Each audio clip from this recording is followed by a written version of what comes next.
lovely people, and I've been asked lately to kind of like put more out about my Spirit Oracle deck. The Spirit Oracle deck is an intuitive deck. It's a learning element, part for other people and part of who we are ourselves. On Facebook, I put out a daily card, and each card represents something to focus upon within our day, and a positive aspect. It may be just a suggestion of thinking different and being different, because don't forget, to create change, we must change our thinking. If we think the same, we create the same. And when life is blissful and if everything's really good, the aim then is to keep life in that happy place. But if we wish for changes, it's very intriguing to look at just creating changes of who we are. So the cards are here to kind of provoke an element of a thought or a feeling, and trying to work with that. And it's quite interesting what bounces back. So each card carries a meaning and a reason. So I put out this daily blog, and I started to paint about 30 years ago.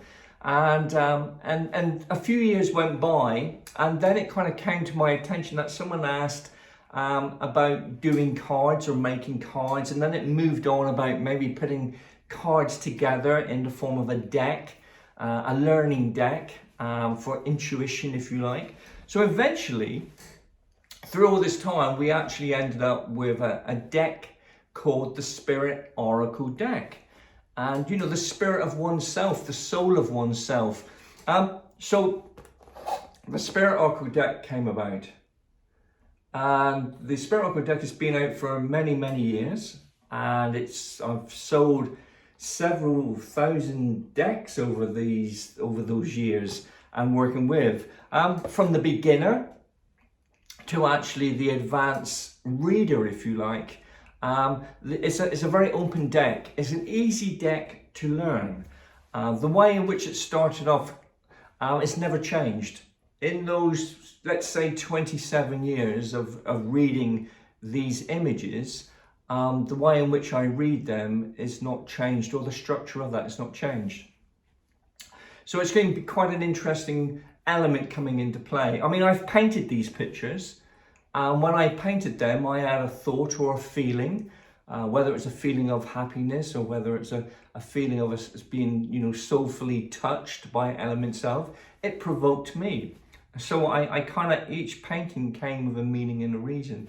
And I've tried to encourage these or bring these feelings into the card deck for people.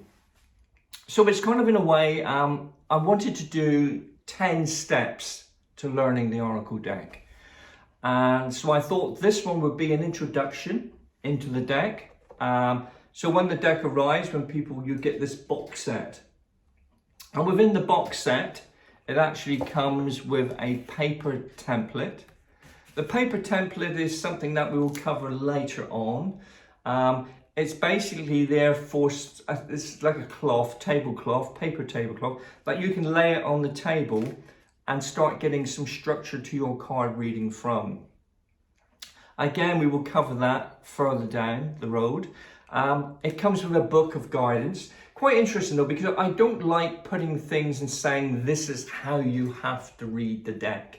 I want to keep that element really open for people, because I kind of have this take on it that the deck is half a deck, you're the other half.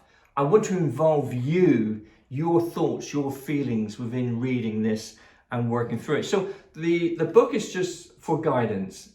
We could call it a foundation for you to build upon with your own thoughts and feelings. When we get into the card deck, it covers each individual card and gives a meaning and a reason for that. There is a sequence of colours that comes with the deck. And these sequence of colours are very, very important because it creates a really kind of strong structure within the card reading.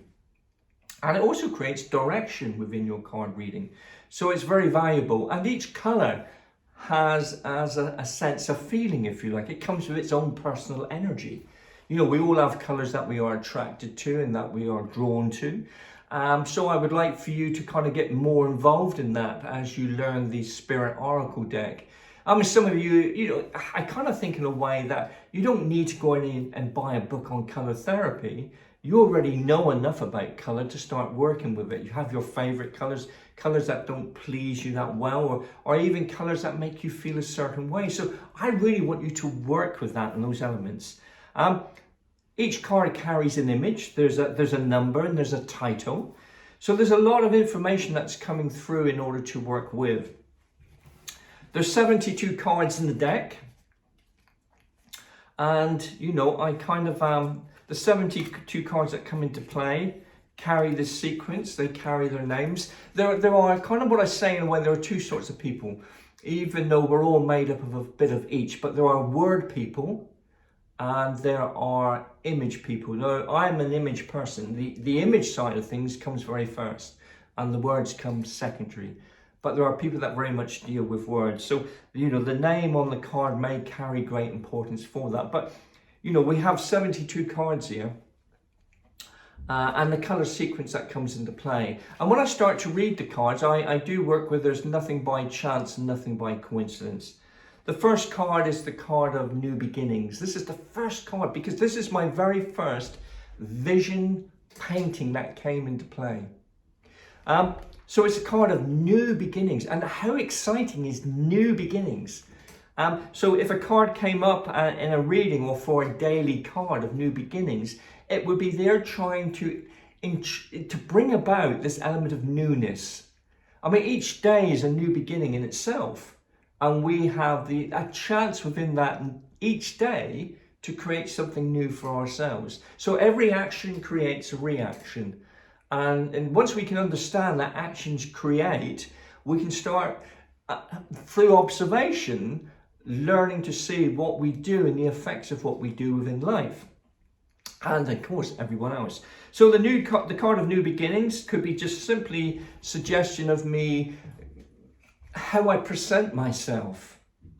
Because that's the first thing people see. They see me first and foremost. So it may intrigue me to kind of maybe dress differently, to change maybe a hairstyle, or to change the way, even the way I walk or carry myself. Or it could be just something to do with something that I want to do something new. I want to explore something new and bring that element into play. So I love the element of new beginnings coming in. It's a red card. And a red card is, again, it's a very powerful colour. Some people love red and some people don't because it's a very strong, I mean, on the positive side of red, it's linked to passion, desire, love. It's a very strong colour to have. And on the other side of red can also be associated with frustration, tension, challenges. So it depends on how I feel this is coming into play. The red might be there to say that, yes, it's been a challenging time, a difficult time.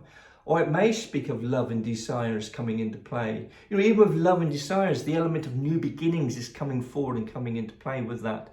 It carries aspects within the cards of creative energy, because the creative source is an action. To create is an action, and it brings those elements into play. So we've got a lot just working with one card.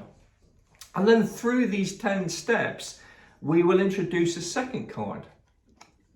And again, as I turn these cards over, the orange and the red sit beside each other within the spectrum. So they're not the same color, but they are holding hands. So they kind of like each other. And when we get into the second card, it's a card of energy. So it's trying to kind of understand what that may mean. Energy for me, energy is so important.